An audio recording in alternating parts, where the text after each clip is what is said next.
unique flashback. My dad talks about this area, what it used to be. How you doing? Good to see you. So it's fun. I mean, obviously they have my parents here and their family.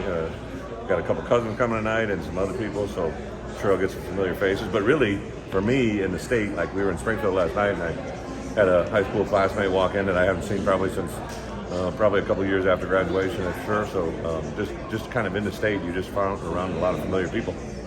Coach, one of the things that when you talk to recruits, and the thing that you're different, a lot of head coaches don't get involved. Mm-hmm. And everybody I talk to, it doesn't matter if they're running back or whatever, they talk about you. And how important is it for them to see you and know how involved you are? Well, if we want them, if we like them, I'm going to be involved, I can promise you. I don't think you can get to where you want to be without trying to, as a head coach, build a relationship.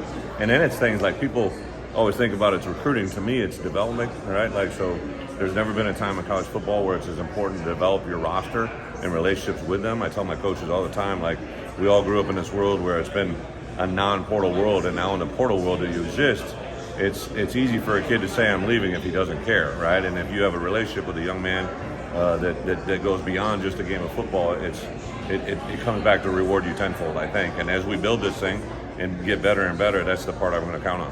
Having a year after the first official busy season coming up, having a year of notes, of a body of work, how does that help you going into Huge for two reasons. First, I know it better, right? And then also, we know a lot of times when those guys hit campus last year, it was the first time we'd ever met them.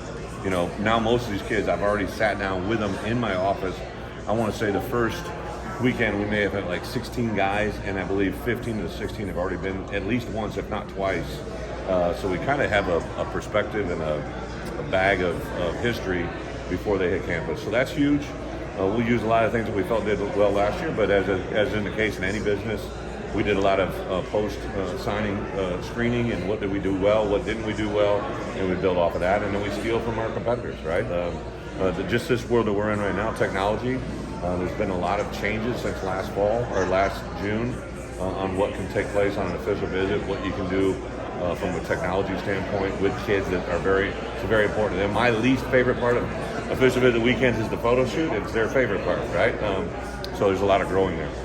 What is your thought process on the transfer portal? I mean, that's changed the world of college athletics. Yeah, it literally, to me, I find it one of the most intriguing parts of my job every day, right? Like, there were days where you'd get, 100, 200 kids in a portal. We'd screen them, look through them. I try to hit every kid that gets in the portal. We try to watch, lay eyes on him that day to make sure we're not missing something that can make us better. That's on the receiving end of it, right? On the giving end, we've been fortunate. We've lost some kids, but it's not anybody that's really been a huge factor in our playing time to this point. But I got to be cognizant, aware that it could happen very quickly. But literally, it changes all the time. Our roster is getting pretty close to being full. We get an 85-man roster that gets rewarded on a daily basis. And once that's full, then it's on the retention, right? Because like even in today's world, there was a little bit of a shocker in our conference today of a kid that entered the portal, right? So like there's things that you just have to expect the unexpected in today's world. We get some mailbag question every mailbag. Yeah. Uniforms. What's it? Is it something? Yeah, it's literally something. I literally had a phone call with Nike the day I took the job. Found out the parameters and the ground rules of what I could do, right?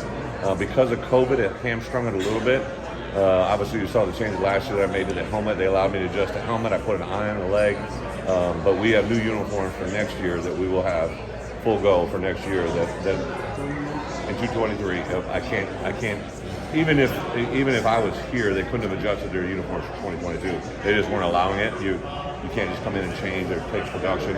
And really, in today's world, even with NIL, like our kids can get rewarded for their jerseys, right? And so there's some dynamics that have gone through that are even crazier now. But we will have, and they're not going to be shocking. A lot of people recognize some of the look, but I think in today's world, kids like uniforms and they like change, and we'll be a little bit more than the norm than the abnorm. But we will have new uniforms in 2023.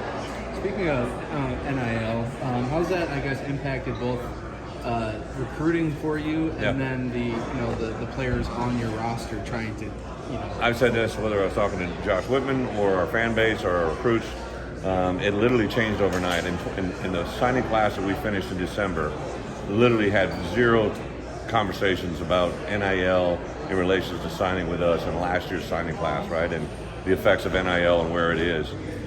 We went on break during the month of December and January, came back in January, and every conversation is about NIL, right? And obviously you're not allowed to induce or entice through the NIL world, but it's floating out there. What we concentrate on, what we talk about is what our current players are able to do and what they have done, and also a little bit of what we expect where we're moving to. I personally want to, kind of treat everybody the same as a baseline and see where we go from there, but it's a little bit of a work in progress. But there's never been a time in college football, college athletics, that can change probably the direction of a program in a short amount of time as the NIL provides. Do you worry that can hurt, I guess, the chemistry in the locker room and all those kind of 100%, things? right? I think we talk pretty openly about it. I don't have a lot of, elephants in the room. I attack it head on and really, make sure that people are upfront about what we can do, what we can't do, why people have gotten certain things.